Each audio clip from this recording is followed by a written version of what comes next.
The question is, how do we engage our students from the beginning navel-gazing component all the way up to social engagement?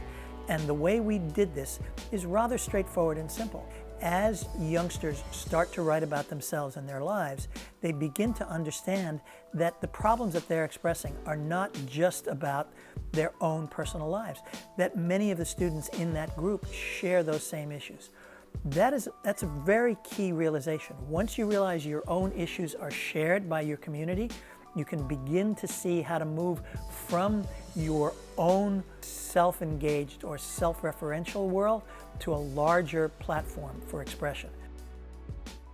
Something about seeing these little children's faces light up gave her purpose.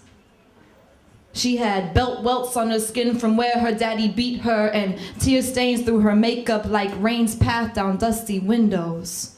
But still, she managed to smile when they looked up at her. Imitated a seal and slid on her stomach, filling it up with the joy their laughter brought her, stopped her from drawing red lines across wrists with glass from the mirror that hissed the same things her ex-boyfriend did. You're a slut, a whore, who would ever want you? You're fucking nothing without me. But that simply wasn't true.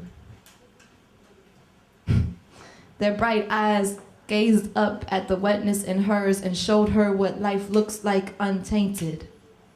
Took her back to a time when the most you worried about was not being able to watch cartoons on Saturday, or when you made a fart joke and every single one of your peers laughed, even if the grown-up got mad at you. Yes, these jokes for her were like precious time travel.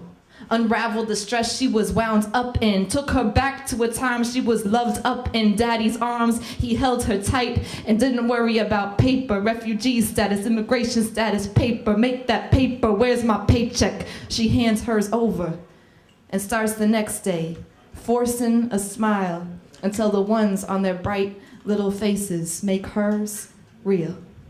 Thank you. We would reinforce it in our classroom by having extensive conversations around the issues and themes of each student's poems. You would be surprised how easily poems about mom and dad become poems about the challenges of family life.